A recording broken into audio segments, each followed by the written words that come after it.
then we'll get our best return on that. And we've got 500,000 litres of maize silage in the bunker, and we should end up with possibly another 400,000 of grass. Don't think we'll get any more than that.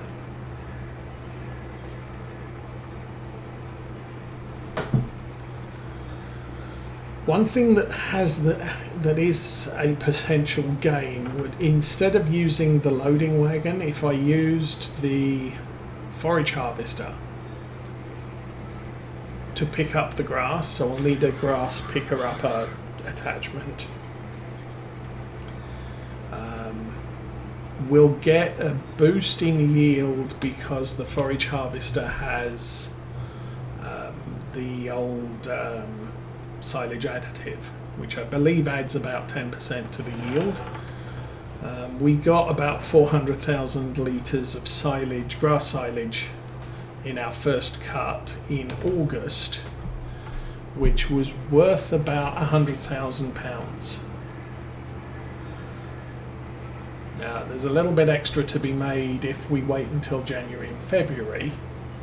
It's not going to be a big significance, but it's going to help. So if we do that and collect with the forage harvester, so we might need to buy a little piece of equipment to collect the grass with. And we do have the loading wagon. The advantage with the loading wagon is you can collect straw and hay with it, which you can't pick up with the forage harvester picker-upper device. At least I don't think you can. So we can do hay contracts with the loading wagon, which is something I've done a few of this year. Unfortunately, all of the contracts are now silage, which means I would need to collect and roll and wrap and stuff. One of the options would be to get the Govil stationary wrapper, which means I could still use that forage wagon to pick up the grass and then dump it in the Govil. It's an option. I'm trying to avoid creating bales at this stage. We might need to later, but for right now I'm okay with just sticking with the silage collection. So, loading wagon.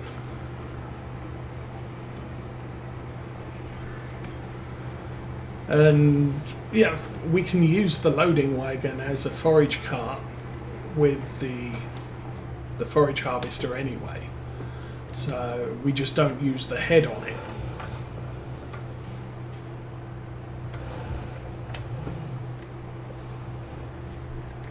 And that's how we gathered the maize in, was we still used the forage cart. It's just that we weren't dumping maize on the ground. We were just chucking it in the back of the forage cart. I'm kind of okay with that.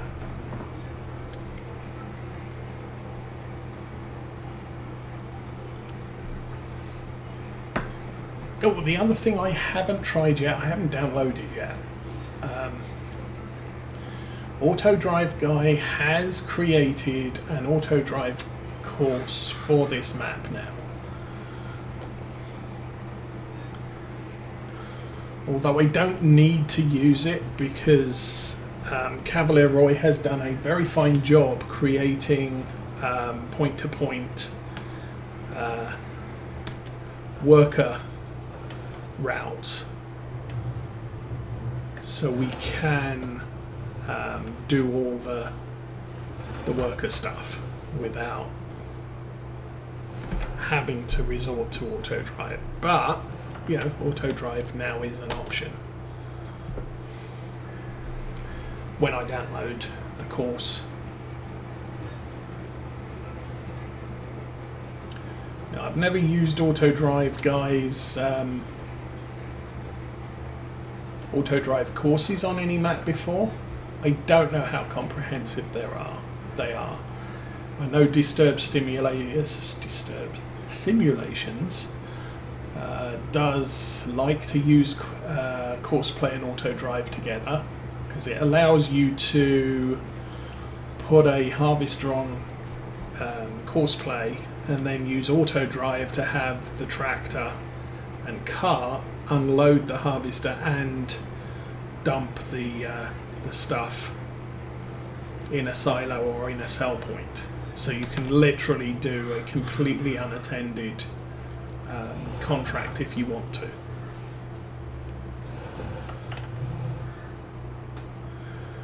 But he does like to modify, create his own courses, although it is very time consuming. So he'll generally, I'm going to work in this field, I'll set up an auto-drive course for this field. And I don't know whether you have to do that, or whether auto-drive guy, for the most part, takes care of most of it. Obviously, he can't set up courses to your unload points. He can do it for new farmer mode, because the farm is what it is and all the pieces are there. But he can't do it on a start from scratch or a farm manager, because we have to put our silo where we want our silo in our yard, and auto-drive guy doesn't know where that particular thing will be in our yard, and so we would have to map the unload points into the network.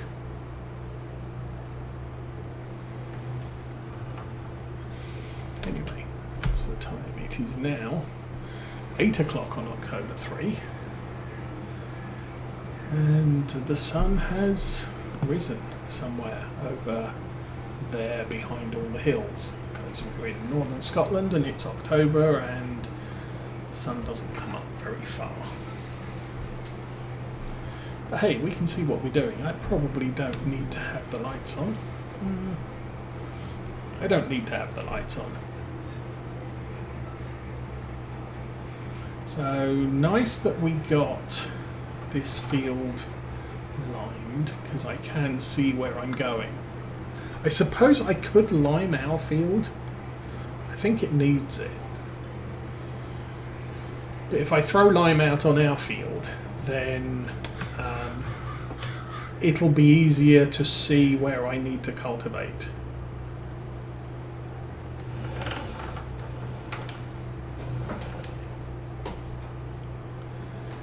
And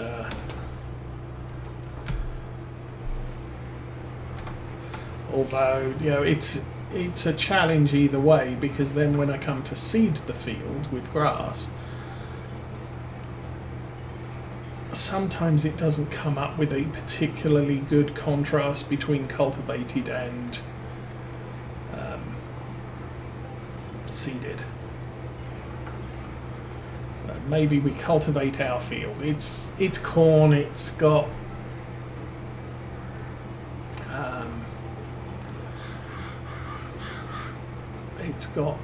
stuff all over the field. So. And it's got the spiky bits, so we'll be able to see where we go when we come in to cultivate it. And then if I go out with the lime spreader, we'll be able to see where I've limed because it's white, and then when we come in with the seeder, I'll be able to see where we need to seed because it's white, where we haven't yet. Of course, using this equipment isn't going to do our environmental score much good. However, our environmental score pretty much sucks at the moment. Also, because we are not direct drilling, we're just basically seeding, the weeds will only be stage 1 when they come through. Direct drill, you get to double stage of weeds, so you have to use a hoe, whereas if we just use a straight seeder or a straight planter, you can use a weeder on those weeds and they'll go away. Now you can kind of go out of sequence and plant a field and weed it, because I don't know if it says in here, this needs ploughing. There's no soil data found. If you go to our field, it'll say weeds, use a weeder, or medium weeds, use a hoe if you let them grow for too long, or big weeds, use a sprayer. But even if you can't see weeds, you can weed them.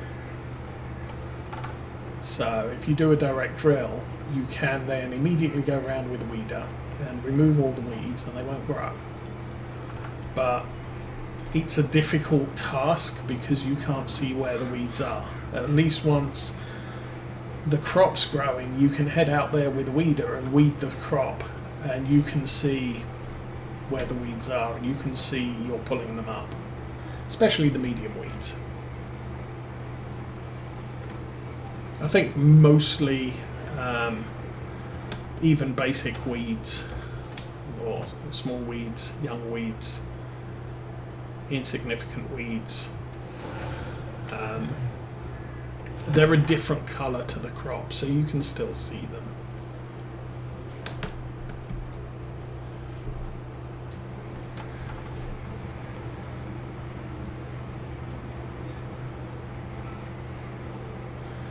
I think right now I'm okay with a 4-day month. I'm not finding I'm stressed to get things done. 4-day month means each day is 1 week, if equivalent of real life time passing.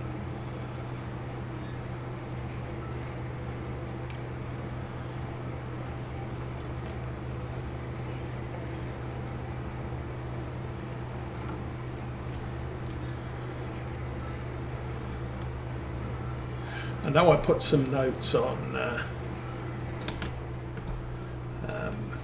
was it Disturbed Simulations, one of his videos, where I think he'd considered doing a I want to cut the grass, then I want to ted it a few times to make it into hay, so you can do it to semi-dry and then ted it again to turn it into hay. And he was talking about some other things as well, and time to do a thing. And you know, a lot of, obviously in real life, you will go out, you'll cut the grass. You might ted it once immediately to fluff it up to help it to dry out, but you'll then go away for a day and then go back, if it's been a nice warm day, and ted it again to allow the other side of the grass to, you know, to toss it around a bit, so that the bottom layer of grass can now be tedded or can now dry. But in Farm Sim, that's slightly less than realistic. Daggerwin is a big proponent of, oh, I'll cut the grass today and I'll ted it after night time to turn it into hay. And it's like, yes, but you're playing a 1-day game, so you cut the grass in August and you're tedding it in September and you're collecting it at the end of September. If you're playing a 1-day month, even if I'm playing a 4-day month, I can cut the grass today. If I ted it tomorrow, that's effectively I'm tedding it next week. And unless you're playing a 28-hour, or no, was it 28-day month, where yes, in reality you probably would cut it today and ted it tomorrow or the day after. When you're only playing a couple of days per month, actually cutting it today and tedding it this afternoon is realistic.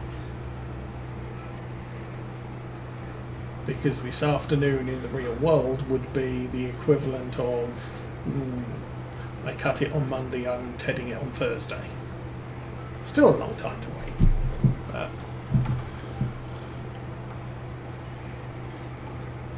it's just the way it is. Thing is you don't have to wait overnight, because obviously overnight is passage of significant amounts of real world equivalent time. We are 80% done. Oh yeah.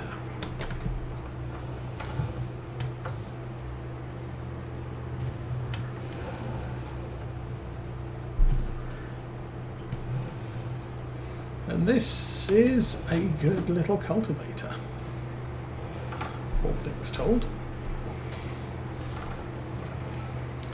Like I said, if we could upgrade the engine on this Valtra, it would give us the option to move out of 6 metre probably into 8 or 9 metre equipment.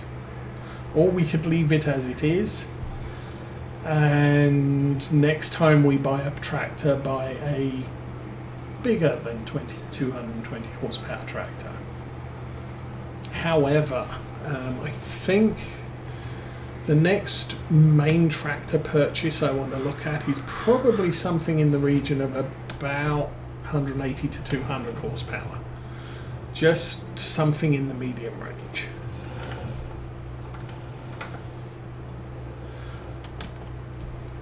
Something that can supplement what this tractor can do, because we are a little bit hampered with the size of the Kubota. But the Kubota is useful for stuff and cheap to run, so I can run it with the grass field roller, a subsoiler. I can run it with the spreader and sprayer, only if I put the weight on the front spreader, the lime spreader, fertilizer spreader thing. We can run it in very flat fields on the windrower, but if we get a hilly field, this one is kind of hilly. If this field was grass and needed to be windrowed, I'd probably have to do it with the Valtra. So if I had another 200 horsepower tractor, that can do windrowing quite happily, and it can still haul the cart and everything else. So if it's not a Valtra, it won't be able to cut grass, because our grass is a rear mount drive backwards thing, so we've got reverse drive on this to allow us to cut the grass. It would also save the life of this tractor and let us do more with the other one, especially if the other one's cheaper.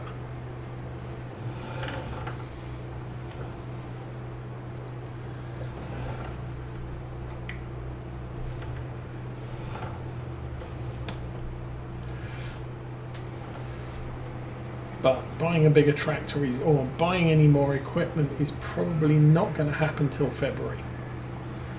And we do know that in February I am going to need a planter to plant corn.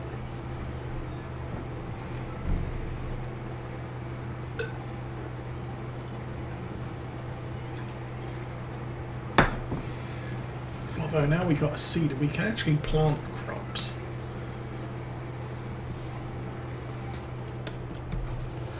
And as I said, the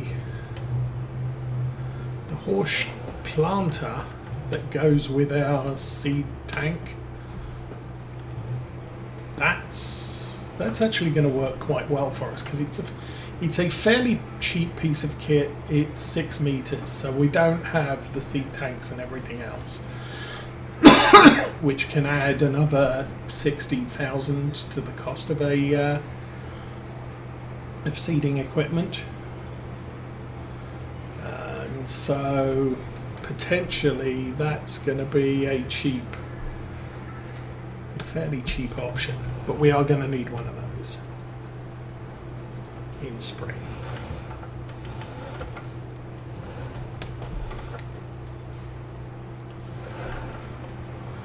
And since it's going to be, we're going to have to plant the corn in the same month that we harvest the grass, that doesn't allow time for the grass to ferment and us to make some money off it in order to be able to purchase the planter. But having a seeder and potentially a planter will allow us to get into a lot more spring planting contracts, which will make us a nice amount of income, I'm expecting. Because a lot of the spring crops are plant crops, so we'd be able to do sugar beets, corn, sunflowers, soybeans, although you can plant soybeans in the with the planter that we already have.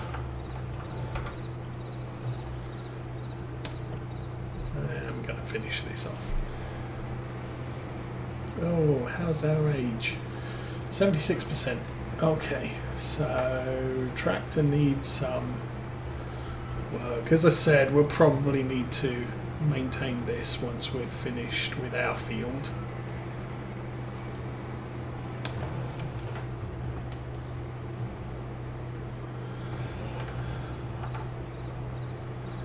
And then October 3 will be, I think, done. I don't think I've got much else to do. Obviously, if those farmers get bored with waiting for me to harvest their fields, which I'm not going to do. Oops. It's weird. Then I should be able to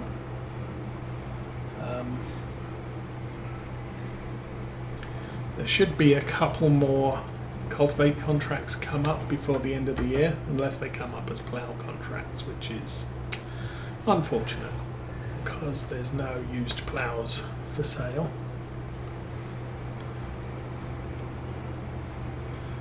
And we are done with that. Let's get that folded up. Where's the exit? I think it might be over there.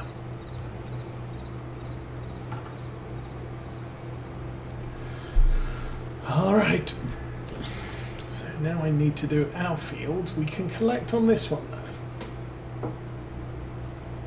Is that going to be about 25,000 once it's said and done? No, not even close. Okay, so there's a fertilisation contract as well. May set the Kubota loose on that. There's a sowing contract. Oh, hello. You want us to plant barley, and you're paying quite well for it. So maybe when we pick up our planting equipment, we can knit by 38, throw down some barley, and then throw down some grass in our field. Okay, that sounds like a plan.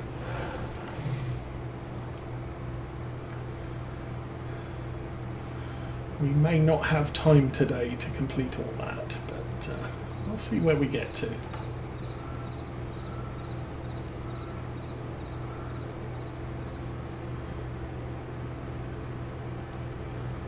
I don't think I need to fertilise either of our grass fields now. I think the field that has grass in it, one, it's too far along to be able to plant, but or to fertilise, but also it is saying it is over fertilized already. It was very high fertilization state when we first cut it, so in spite of the fact you lose some level of nitrogen when you cut the grass, it's nowhere near as significant as the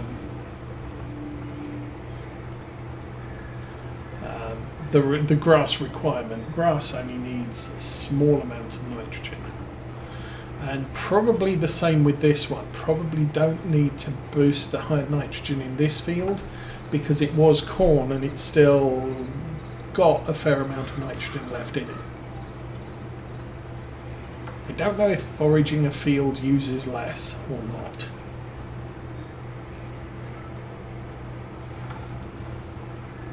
I'm trying to keep this as close to the edge of the field as possible, so when we plant the field, we'll be able to plant all of it. I think I missed a bit right by the entrance, so I'll have to go back and do that.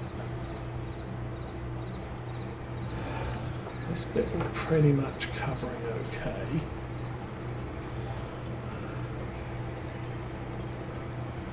This is picking up a lot of dirt though. Do I have...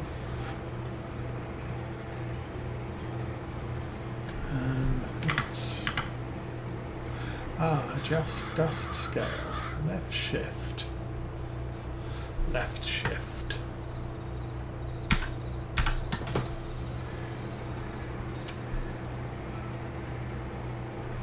There we go. That's a little bit more dusty.